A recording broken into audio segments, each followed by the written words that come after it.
Això és Sant Martí. Bé, això és el RAF, que segur que coneixeu. Sant Martí és un districte que té molt a dir a Barcelona, però també és veritat que sovint ha estat oblidat en massa coses. En 10 anys ha crescut gairebé un 4%. La meitat dels nous edificis que s'han fet en el darrer any aquí a Barcelona s'han fet en el districte de Sant Martí. Tenim problemes en el manteniment de l'espai públic i és el districte amb més desigualtats econòmiques entre els seus barris. Però també és un districte amb moltes potencialitats i moltes oportunitats, amb zones de desenvolupament i creixement, amb l'entorn d'innovació més important de la ciutat i amb la capacitat per esdevenir la nova centralitat de Barcelona.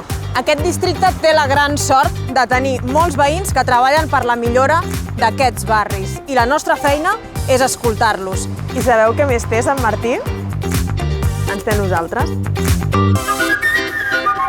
Els darrers mesos hem negociat 3,5 milions d'euros per millorar aquests barris. Hem aconseguit, entre altres coses, 3 nous carrils bici. El del carrer Badajoz, el del carrer Independència de Mallorca, Sant Antoni i Maria Claret i el del carrer Cantàbria fins a la Rambla Prim.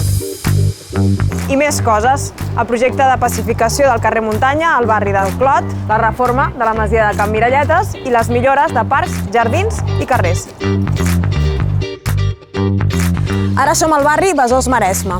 Aquí viuen prop de 25.000 habitants. La renda familiar disponible és un 40% més baixa que la mitjana de tot Barcelona. El 79% dels edificis tenen més de 50 anys. Tenim 37 edificis amb 1.700 veïns afectats per aluminosi. Aquest barri fa massa temps que demana una transformació integral. Per això, en el pressupost d'aquest any, hem negociat una partida per inversió per dignificar aquest barri. Però sobretot hem aconseguit impulsar el Compromís Besòs-Maresme, un projecte de transformació integral que contingui actuacions en l'àmbit de l'habitatge social, de la rehabilitació, de l'espai públic, en temes socials, econòmics i de seguretat. Aquesta és la nostra feina, ser útils a la ciutat.